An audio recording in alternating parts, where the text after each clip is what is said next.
incalculable, porque no sabemos hasta dónde va a seguir todavía Platón al lado nuestro, hablándonos de cosas importantes. Hay filósofos menores que no pasaron más allá de su época, o quizás un poquito más allá solamente, ¿no? Y ya no hay nada que sacarle hoy día. Pero estas grandes figuras permanecen al lado nuestro, ¿no? Son figuras que calaron en lo más hondo de la realidad. Así es que esa tarea, que es una tarea súper entretenida, ¿verdad? Esa la harán ustedes y la conversaremos el día de mañana, ¿verdad? Mañana tenemos otra vez, sí. Mañana que hablamos de prácticos también vamos a hablar un poquito de eso, ¿no? Pero hoy día me voy a referir un poco a Platón. Sin embargo, es interesante que ustedes puedan echar mano a un manual cualquiera, en Google hay millones, ¿no? Un manual cualquiera que le pueda indicar algunas características básicas del pensamiento platónico para que podamos nosotros funcionar. Yo creo que tengo por ahí una imagen interesante. Bueno, pero bastaría simplemente con solicitar algunos esquemas de Internet. Ya lo vamos a hacer. Por ahora nos quedamos con esta figura, que es una forma de representarse, la verdad. Hay varias formas de representarse esta figura. Si uno busca en Internet, ¿ya? Yo aquí tengo otras. A ver, esta, por ejemplo, ¿no? También es interesante, pero como se da en un plano de horizontalidad, no me parece que sea tan ilustradora. Y por eso esta y otras que hay, yo prefiero quedarme con esta. Porque me interesa la accesis, es decir, la subida, ¿no? La salida hacia arriba, ¿no? Esa es también es un dato importante. Bueno, ¿qué tenemos aquí? Vamos a ver. ¿Alguien quiere explicarnos un poco lo que vemos? La alegoría de la caverna. Es la alegoría de la caverna de Platón, sin duda. ¿Hay algo que quieran agregar sobre ello?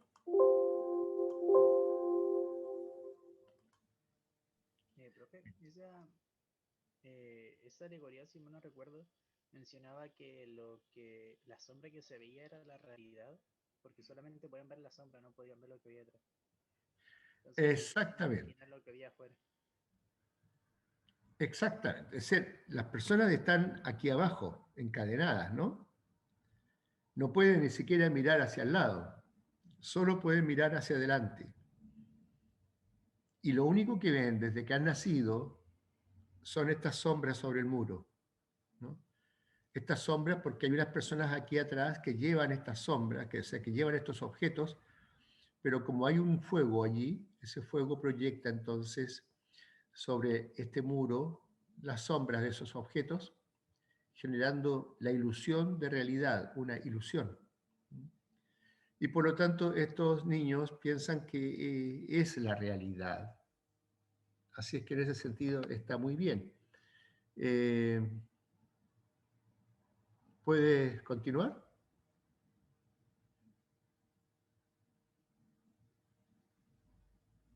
¿Qué pasó, profe?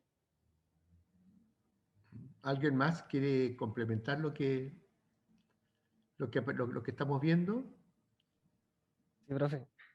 Lo que pasa es que en el caso de alguna persona que haya salido de esa cueva y vea cómo es la realidad y no solamente son esas sombras, y decidiera volver a la cueva y contarle a esas personas lo que está pasando y cuál es la realidad, posiblemente lo tratarían de loco. Perfecto. Muy bien. Muy bien. Claro. ¿Mm? Es Profe, una decir, pregunta, ¿sí? perdón. De, referente a a esa alegoría, es donde viene el dicho ver para creer. No lo sé. No lo sé. No estoy seguro, ¿eh? En lo personal no creo. Pero tiene que ver, de todas maneras, la visión, las creencias, ¿verdad? Y podría eso representar cualquier teoría del conocimiento, porque en el fondo ver para creer no es ver para saber. Ver para creer es simplemente si yo veo, creo. Yo no sé hasta qué punto, ese es un dicho popular, pero yo no sé hasta qué punto el creer sea algo de la voluntad. ¿Ah? Yo no sé si uno, si quiere creer, cree. ¿Mm? Eh, me parece que el tema de la fe es un tema complejo. ¿Ah? Pero aquí no estamos hablando de fe, no estamos hablando de creer, estamos hablando de pensar el ser, estamos hablando de un ejercicio racional. ¿Mm? Eso es lo propio de Platón y de todos estos personajes. Aquí no hay ningún elemento que nos obligue a tener que adoptar una posición de fe. La filosofía en la antigüedad es profundamente racionalista. ¿Ya? Eso es lo que sorprende, porque en un mundo en donde todos los pueblos están gobernados por el mito, por la religión, este pueblo en particular, rompe sus lazos con la tradición. Hay razones históricas que lo avalan, pero aún así rompen también sus lazos con la tradición mítica y religiosa, ¿no? Y se lanzan a descubrir el mundo por sí mismos. Esto es, esto es inmensamente novedoso, no hay una respuesta histórica. Podríamos hablar de que hay causas que favorecieron el desarrollo de la filosofía en Grecia, pero no podríamos saber cuál sería la causa. Eh, hay factores que propiciaron ese desarrollo, pero este pueblo es un pueblo que tiene una sensibilidad extraña, extraña, y ellos construyen filosofía y ciencia en un mundo en donde todavía se creen dioses y fuerzas naturales o sobrenaturales, ¿ya? Ellos tienen esa característica, esa cualidad que los vuelve muy sabios, ¿no? Aunque por supuesto que ellos heredan muchos elementos de la tradición oriental, que era religiosa, y muchos de esos elementos gravitan sobre ellos. Lo cierto es que ellos lo que hacen es transformar esas nociones vagas, esas creencias, en teorías, es decir, en un sistema de ideas, ¿no? Eso es lo que aportan ellos, más que nada, porque muchas de las cosas que ellos sostienen son cosas muy antiguas, pero en ellos adquieren esas cosas, esas verdades, por decirlo así, ¿no? Un carácter racional, objetivo. Entonces yo me planto frente a Sócrates o frente a Platón o frente a Aristóteles contra un sujeto como yo, que está pensando como yo y que por ningún motivo quisiera incorporar elementos de subjetividad en su argumento, ¿no? Sujetos muy objetivos, ¿no? Y por eso entonces permanecen en el tiempo, ¿no? eh, como vigentes, ¿no? Porque el pensamiento egipcio hoy día es para nosotros solamente una historia, un cuento, ¿verdad? Qué sé yo, sus creencias no tienen ninguna validez en el día de hoy. Sus mitos, sus narraciones, el libro de los muertos, en fin, son cosas que pertenecen a su época. Y ahí comienzan y ahí terminan. Pero Grecia no. Estos tipos están aquí al lado, nos están acompañando, siguen pensando, siguen ayudándonos a pensar. Y es casi imposible para nosotros ponernos en esas cabezas. Bueno, son cabezas inmensas, ¿no? Por lo tanto, procuramos comprenderlos a sabiendas que siempre, ¿verdad?, podemos elaborar nuevas teorías sobre ellos. Hay distintas lecturas. Filósofos contemporáneos que han estudiado el mundo antiguo, pues, han extraído conclusiones distintas. Hay libros sobre Platón o sobre Aristóteles, ¿verdad?, que constituyen también interpretaciones, muy interesantes, pero interpretaciones de los autores, ¿no? Que rescatan una cosa o rescatan otra, o le dan más importancia a una que a otra, en fin, o sea, uno se podría pasar la vida entera estudiando a uno de estos personajes. y no terminaría. Pero eso es porque también el ser humano es de una infinitud insondable si uno lo mira en profundidad, ¿no? Todos, cualquiera de nosotros, ¿no? Si alguien tuviera que hacernos una biografía, pues no terminaría nunca.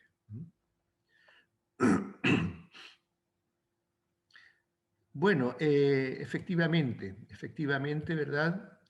Aquí se manifiesta cómo hay algunos personajes que están bajo la caverna mirando las sombras, pero luego también vemos unos cuantos que están tratando de salir con mucha dificultad, con mucha dificultad. Fíjense que el que está saliendo se tapa los ojos porque el sol lo encandila. Eso es obvio porque estaba abajo en una caverna, ¿verdad? Donde veía solamente sombras y por lo tanto la vista pues, no tenía ningún inconveniente en discernir esas figuras.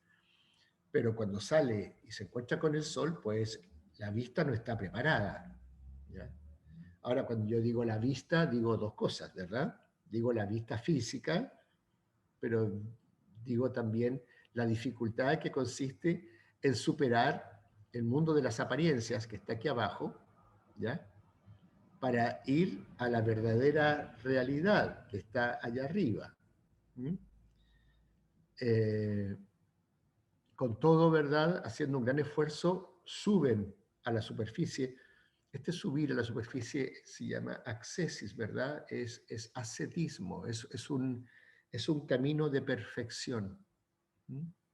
Y luego, bueno, se encuentran afuera con el sol, no pueden ver directamente el sol, ¿verdad? Porque el sol los deja ciegos, así es que primero intentan ver ese mundo reflejado en las aguas, ¿no? Aquí hay uno que está observando las aves, en fin. El ave que veían aquí abajo era un ave de sombra, ¿no? ¿Ah? Y esos jarrones de arriba aquí abajo eran jarrones de sombra, y los árboles aquí abajo eran árboles de sombra, ¿no? Arriba están los auténticos árboles, los auténticos pájaros, y también los jarrones que están ahí afuera, ¿no? Son jarrones de verdad, por decirlo así, como decíamos los niños, ¿no? ¿Ah? De verdad o de mentira, ¿no? Esos son de verdad. Y luego una vez arriba, como señalan también, ya uno no quiere volver a la caverna, ¿no? No quiere regresar a la caverna porque ha descubierto que el fundamento, y esta es una palabra que hay que recuperar, el fundamento de todas aquellas cosas que están aquí abajo se encuentran arriba, ¿no? Por lo tanto, este es, digámoslo así, el camino de la filosofía. El camino de la filosofía es el camino que va desde las sombras hacia la luz. Es un camino, hemos hablado de eso, ¿verdad? La filosofía es un camino, es el camino hacia la sabiduría, amor a la sabiduría, dice la palabra filosofía. Ese camino es un camino difícil, porque nos cuesta mirar en profundidad, ¿no? Estamos acostumbrados más a privilegiar la extensión, ¿ya? que la profundidad. Entonces, nos cuesta ir más allá de las apariencias. Pero si usted lo logra y sale y ve afuera, entonces usted ya sabe que la auténtica realidad, el fundamento último de la realidad, ¿verdad? Se encuentra más allá del mundo de las penumbras. El sol podría significar la divinidad, ¿verdad? La divinidad, porque por último todas las otras cosas que existen es gracias a él, ¿no? En fin, o sea, podemos nosotros atribuirles un sentido a cada uno de los elementos que constituyen esta figura. Podríamos aportarle una interpretación a cada uno de los objetos que hay en esta pintura. Y esa sería una tarea que habría que realizar conjuntamente, o ustedes, ¿verdad? En su momento. Hay en internet unas figuras como esta, en donde aparece incluso escrito, ¿no? Lo que cada una significa en el mundo de hoy. Pero eso es una interpretación, ¿no? A mí me gustaría escuchar la de ustedes. Pero, ¿qué es importante?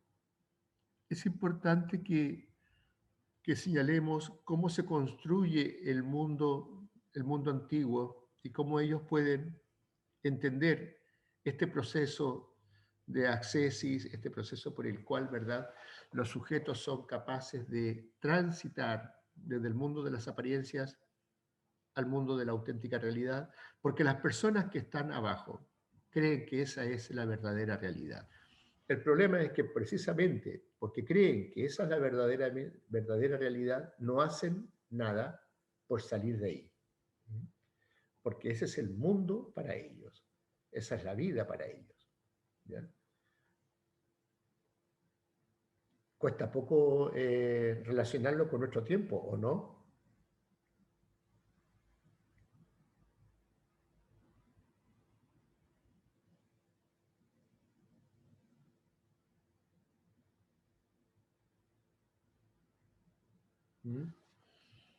Bueno, vamos a seguir avanzando. Para Platón, el mundo de la caverna es el mundo de la doxa. Doxa, D-O-X-A, doxa es la opinión, es el mundo de las opiniones de los mortales, ¿no? De los hombres. Y allí no existe auténtico conocimiento, sino solo, ¿verdad?, opiniones en torno a las imágenes que ven en el muro. Es decir, su conocimiento de alguna manera está limitado a las imágenes en el muro, ¿no? Y a las relaciones entre las diversas imágenes. Ese es el mundo, ¿verdad?, de las sombras en el que todos nos encontramos. ¿Alguien siente que está viviendo en la caverna o no? Creo que la mayoría del tiempo se podría decir que sí. Porque Sí, nos enteramos por las cosas más que nada por las noticias y las redes sociales. así es. Cuando le pregunto a mis alumnos esta pregunta, siempre contestan que se sienten todos dentro de la caverna, ¿no? Bueno, siempre hay alguno que piensa que las capta todas, pero en realidad esa persona también está dentro de la caverna, ¿no? Ahora, vivimos dentro de la caverna porque el mundo que percibimos es un mundo que ha sido diseñado por otros, así como aquí hay algunos personajes que pasean con estos objetos, ¿verdad?, a través del muro, para proyectarlos sobre nosotros. Por lo tanto, eso que nosotros llamamos realidad, en el fondo es una construcción, sabemos, pero es una construcción en la que no hemos tomado parte. Aunque tal vez en alguna medida sí. Pero es una construcción de un universo que no coincide con el universo real, sino que tiene lo suyo. ¿Qué podría ser, por ejemplo, la fogata?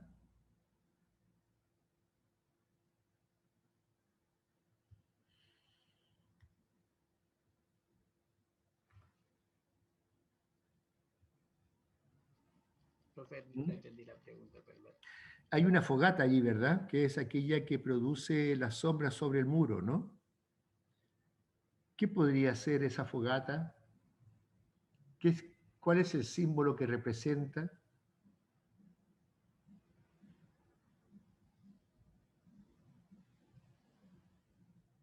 Porque esa es la causa de las imágenes sobre el muro, ¿verdad?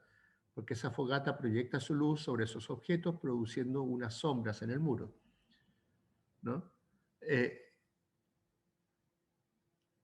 Ahora yo me pregunto, simbólicamente hablando, ¿qué puede ser esa fogata? ¿Mm? En la actualidad podría ser como los medios de comunicación, la manipulación mediática, podría ser como lo que quieren, las personas que quieren, a ver cómo explicarlo. Quieren que veamos. Claro, y en este caso los que están sosteniendo los palitos para hacer la sombra vendrían siendo los periodistas, las personas que trabajan en la tele, que hacen que nosotros veamos lo que ellos quieren que nosotros veamos.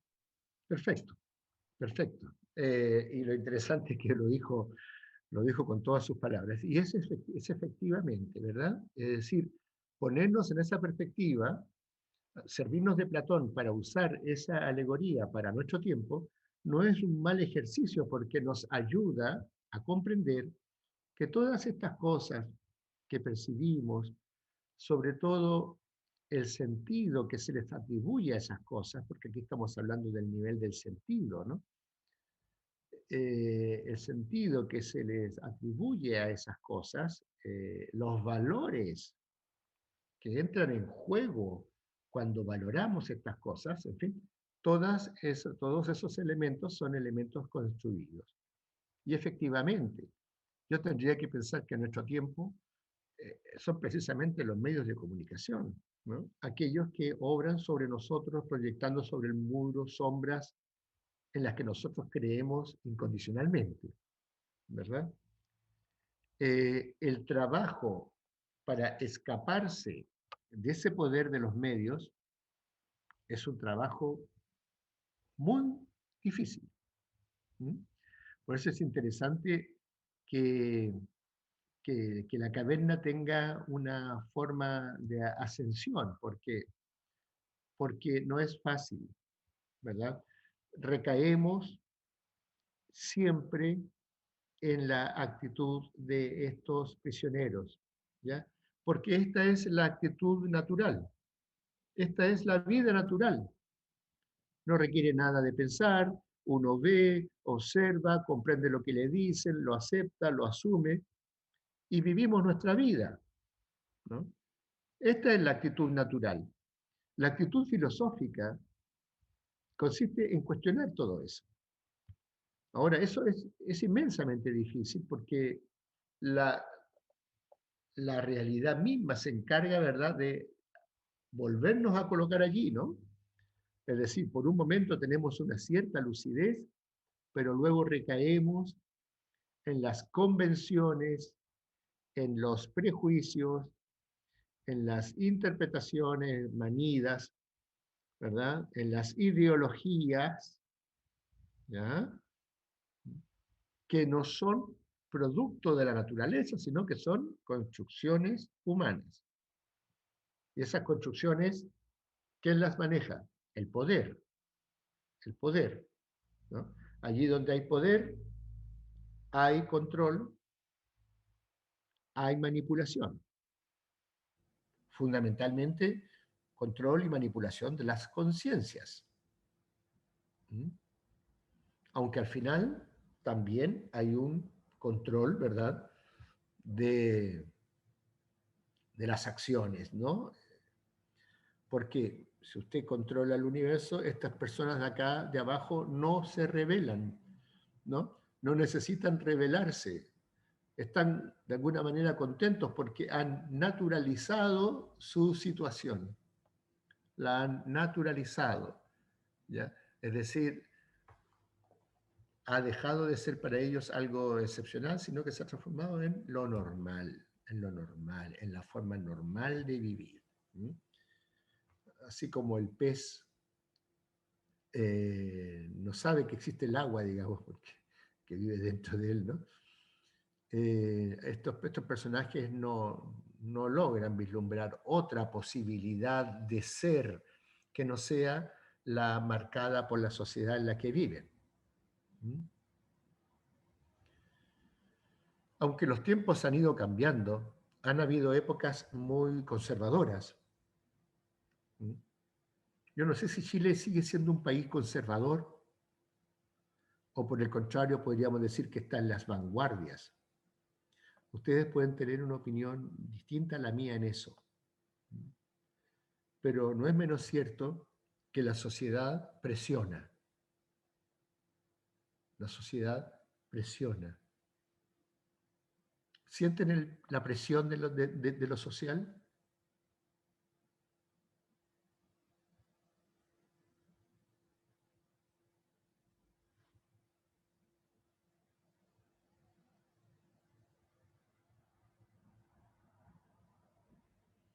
Por ejemplo, la sociedad dicta normas. ¿Mm? Impone pone un proyecto de ser, ¿no? Antes esto era bien firme, porque, por ejemplo, las mujeres, en la sociedad machista occidental, ¿verdad?, tenía definida su vida entera, ¿no? Porque la sociedad dictaba las normas del proceder femenino. Y entonces la mujer tenía que cuidar de la casa, ¿verdad? Como en Grecia, ¿no? Cuidar de la casa, cuidar de los niños, qué sé yo, atender al marido y poco más, ¿no?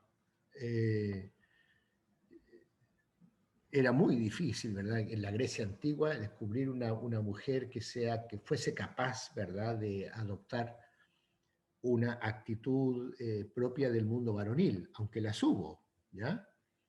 Hubo una filósofa muy importante, muy famosa, llamada Aspasia. Y Aspasia, aunque no era griega, bueno, no era ateniense, llega a Atenas, habla en la plaza pública y deja a todos con la boca abierta. Es una mujer extraordinaria que se transformó luego en la compañera de el gran Pericles, ¿no? No olvidemos que Pericles le da nombre al siglo V, ¿no? El siglo V antes de Cristo en Grecia se llama el siglo de Pericles. Pericles fue el gran legislador y fue el que comenzó el proceso democrático en Atenas. Era uno de los hombres más sabios y uno de los legisladores más famosos, y él eligió a Aspasia como compañera y juntos hicieron una vida, ¿no? Hasta que, claro, lamentablemente después vinieron una serie de cosas muy desagradables que terminaron con la democracia en Grecia, ¿no? También vino la muerte de Pericles por una pandemia, precisamente, ¿no? En fin, pero no era lo habitual, ¿no? No era lo habitual. De hecho, tenemos esa figura fundamental que es Aspasia, pero no tenemos muchas figuras femeninas, porque la sociedad marcaba la vida de las mujeres, ¿no? Hoy día el estudio, el matrimonio, buen matrimonio, ojalá, ¿verdad? Qué sé yo, viajes. Como que la vida está medio marcada, ¿o no? Así como por etapas, ¿no? Colegio, ciencia media, universidad, matrimonio, hijos, ¿así o no? ¿Qué piensan ustedes?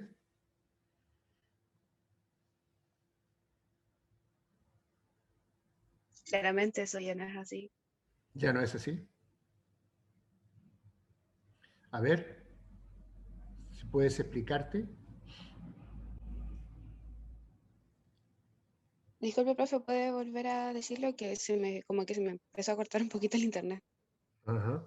Bueno, hablábamos de la presión social, ¿verdad? Aquí nosotros estamos viendo una estructura en donde el poder representado por el fuego y estos caballeros que son los que llevan los objetos, ¿verdad? El poder hace que las personas observen lo que está en el muro y crean que eso es la verdadera realidad, que esa es la verdad, ¿verdad? Y que este sistema hoy en día, ¿verdad?, funciona perfectamente bien, porque están los grandes poderes económicos, ¿verdad?, los medios de comunicación, en fin, están proyectando sobre nuestro muro una forma de entender el mundo, ¿ya? Y esa forma de entender el mundo no está en la naturaleza, no estamos arriba nosotros aquí en la superficie, sino que estamos abajo, o sea, estamos viendo lo que otros han construido y proyectado como si estuviéramos en un cine, ¿no? Entonces nos pasa la película que nosotros vamos a ver.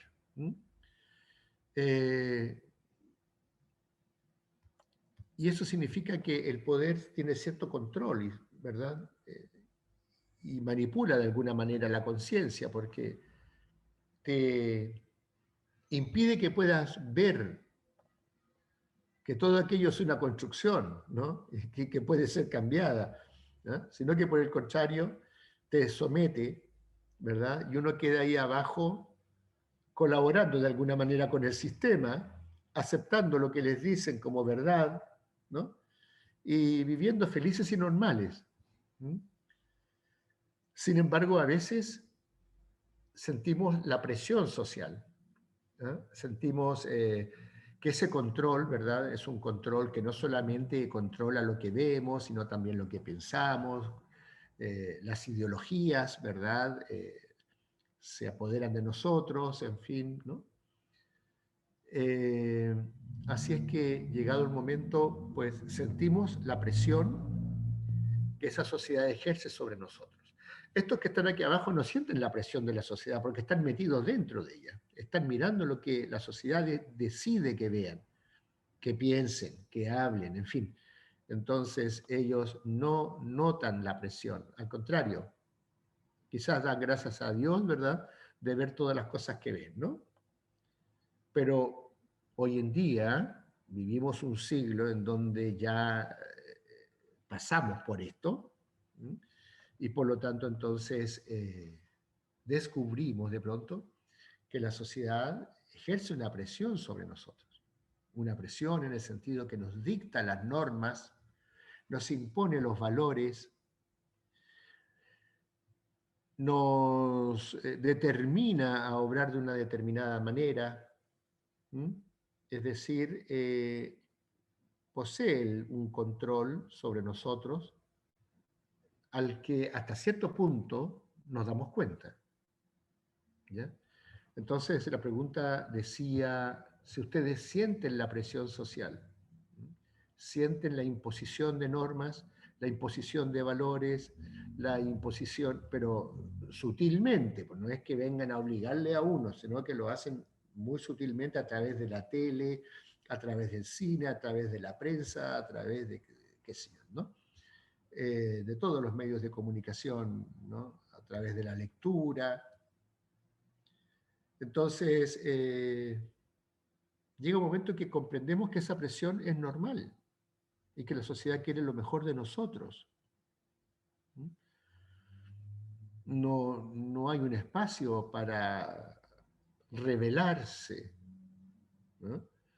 Y para decir, momento, cortemos con todo esto, ¿verdad? ¿Ya? Y vamos a abrirnos a la realidad auténtica, sino que aparentemente estamos subordinados al poder de la sociedad. Ahora, esa sociedad presiona, pero alguien puede sentirse presionado o no, ¿no?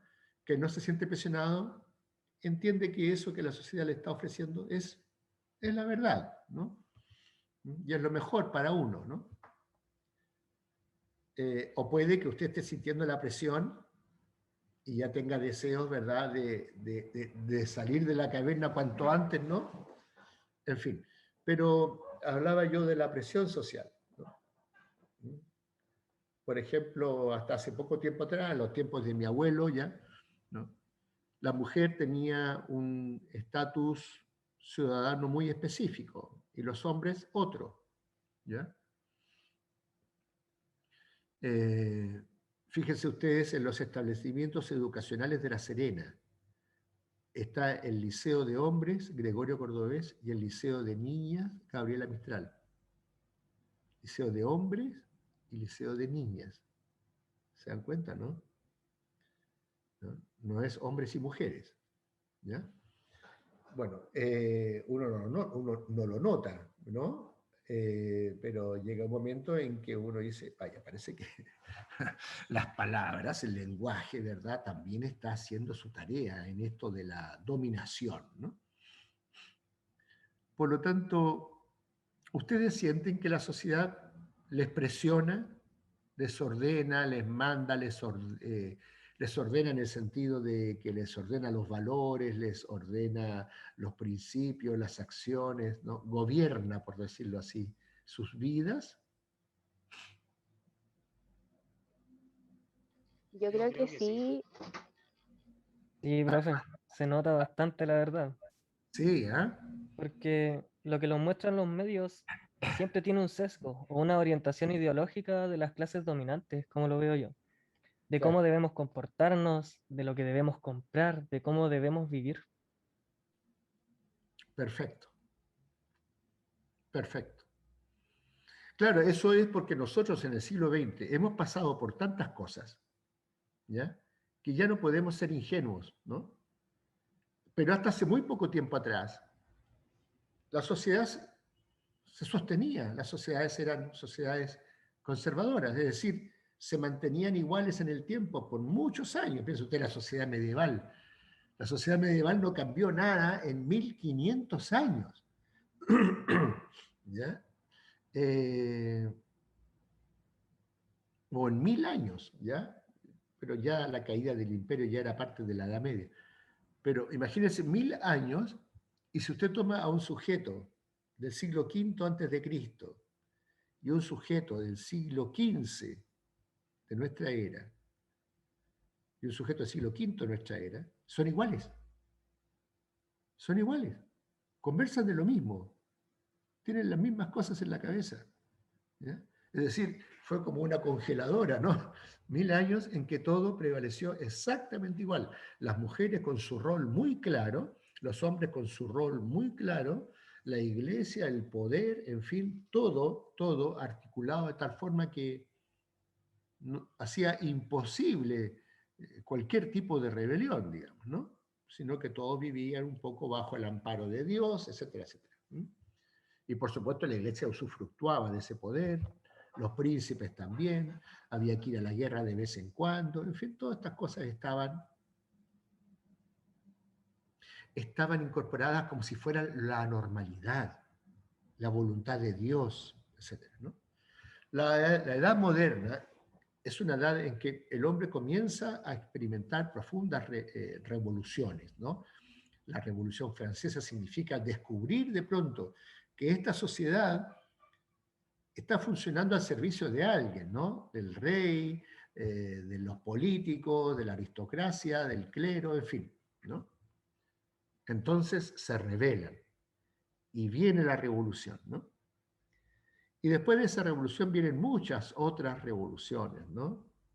De modo que hoy día nosotros disponemos de una cierta lucidez que nos permite observar la sociedad entera un poco así a distancia, viendo cómo obra sobre nosotros, podemos ver los hilitos, cosa que no pueden hacer estos que están en la caverna, ¿no? Estos que están aquí abajo no se revelan porque eso que ven piensan que es lo normal, ¿no?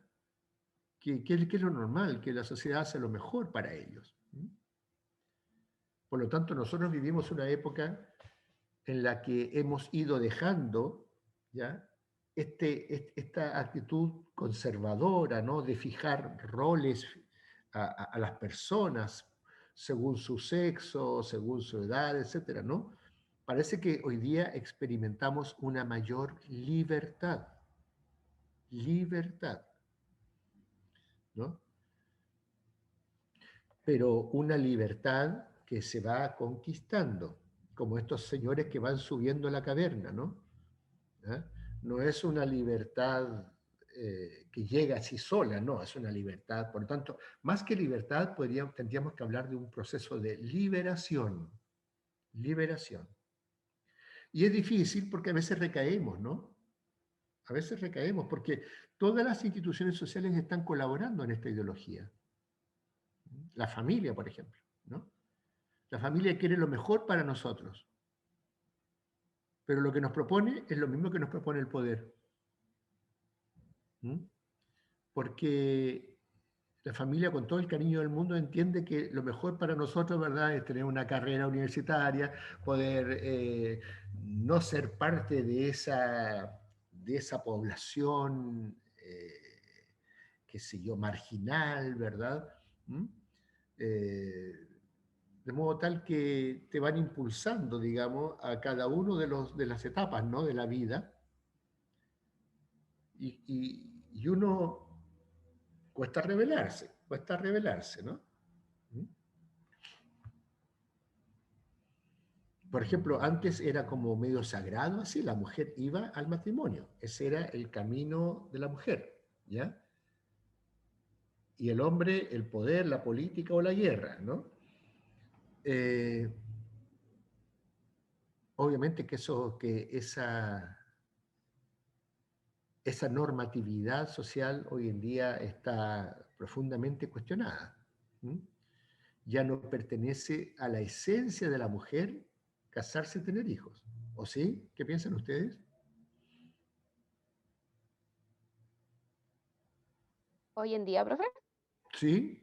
no, eso ya, ¿cómo se llama? Es del siglo pasado, ya uno no tiene esas prioridades. Antes yo creo que por lo mismo que hablábamos recién de la sociedad que imponía la presión social, de que uno tenía que formar su familia, que tenía que tener hijos, que en la casa, que las cosas, pero ahora ya cada uno elige lo que quiere para su vida, si quiere tener hijos, si no quiere tenerlos.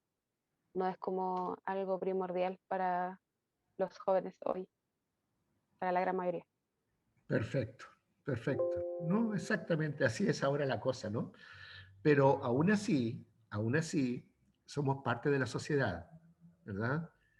Y aún así, si bien es cierto, en ciertas cosas puntuales nos apartamos de ella, en otras seguimos. ¿Mm?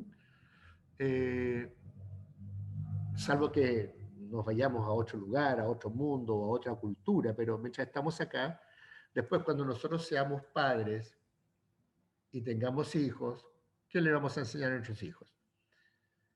Tú deberías hacer esto de acá, deberías hacer acá, qué sé yo, ¿no? Es decir, porque a medida que vamos creciendo en el tiempo también nos vamos volviendo viejos y nos vamos volviendo conservadores, ¿no? ¿Ah? Como que descubrimos que no vale la pena irse contra la sociedad y por lo tanto entonces hay una fuerza de adaptación, ¿no? Ahora piensen ustedes en el poder inmenso que ejerce la educación, porque la educación es una de las instituciones junto con la familia más poderosas desde el punto de vista de la manipulación de la conciencia, ¿no?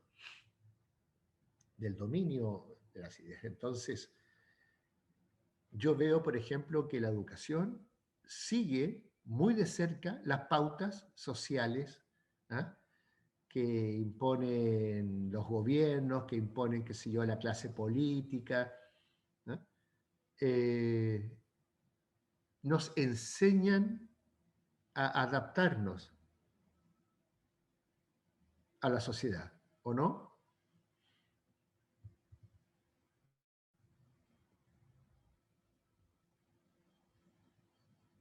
Sí, al final la escuela, todo eso, te Sí. forman para eso.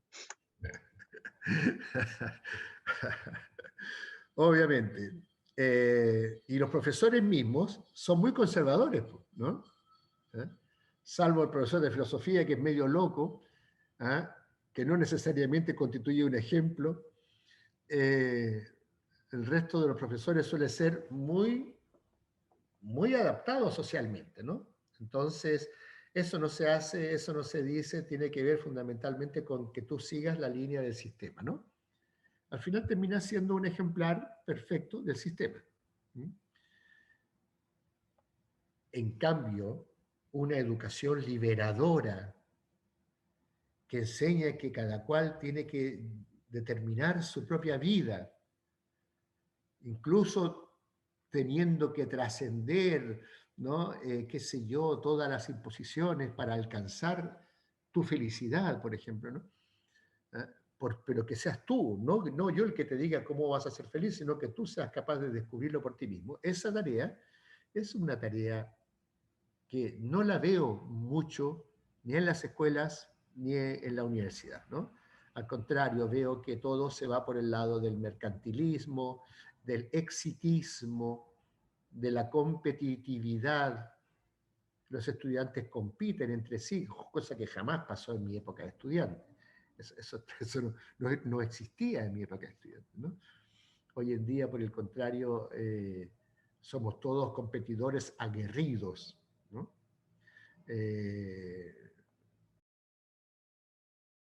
Medida, esta educación, esta sociedad, digamos, nos transforma en en hijos de este mundo capitalista, neoliberal, etcétera, etcétera, ¿no? Y son pocos los que pueden descubrir, ¿no?, allí una trampilla, ¿no?, y puedan ser capaces de decidir su vida por sí mismos. Incluso cuando aparece esta idea del pensamiento crítico, ¿no?, y todo el mundo aplaude el pensamiento crítico, pero en el fondo el pensamiento crítico es para que sea crítico en cosas no decisivas, ¿no? ¿Ah? En cosas no decisivas. En las cosas decisivas ojalá no seas crítico, sino que seas obediente, ¿no? Alguien por ahí escribió un texto que se llama La sociedad de la obediencia, ¿no? ¿Ah? Chile ha logrado estos últimos años una expresión extraordinaria, multitudinaria, ¿verdad?, de búsqueda de una nueva configuración social. Eso ha sido una verdadera maravilla y ha tenido efectos en todo el mundo, ¿no?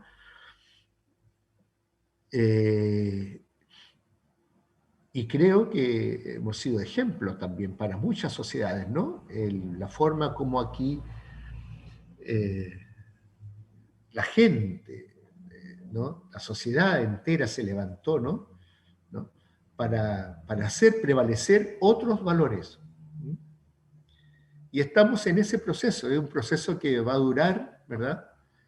Y que todos estamos esperanzados en que se logren cambios. Pero no sería la primera vez que se volviera a una situación parecida a la original, porque viene el desgaste, ¿verdad? Y luego se vuelve a lo mismo, como pasó en 2011, ¿no? Yo participé de las marchas estudiantiles, tengo unas fotos maravillosas ahí, recorriendo la ciudad de lado a lado, haciendo esas famosas marchas, ¿no? Y al final, bueno, no fue mucho lo que se avanzó, digamos, ¿no? Los líderes hoy día pertenecen al estrato político y claro, ya ahora se la juegan por otras cosas, ¿no? No en aquellos entonces que era una búsqueda de otras satisfacciones. Pero bueno, siempre algo queda, o sea, nunca se pierde todo, siempre hay algo, hay un avance, ¿no? Así es que nada, pues yo les voy a dejar esa tareita para que ustedes la sigan pensando, ¿ya? Es muy entretenido, es muy interesante, ¿no? Hay toda una teoría política detrás de esto, comprenderán. Hay una teoría social, hay una teoría del conocimiento, en fin, todo está vinculado, ¿no? Así que es imposible separarnos, ¿no? Sino que tenemos que enfrentarla y desde allí empezar a... Es la única forma de entrar al mundo de los paradigmas de los que vamos a hablar después, ¿no? Este es el paradigma platónico, ¿no? Pero vaya que cerca está de lo que nosotros estamos viviendo hoy día. Así es que gracias por haber venido y nos vemos mañana. Ya, profe. Así que a cuidarse y que estén muy Ya, bien. profe. ¿Ya? Chaito. Da igual. Ya, profe. Chao, profe, gracias. Chao, Chao. profe. Chao, chao.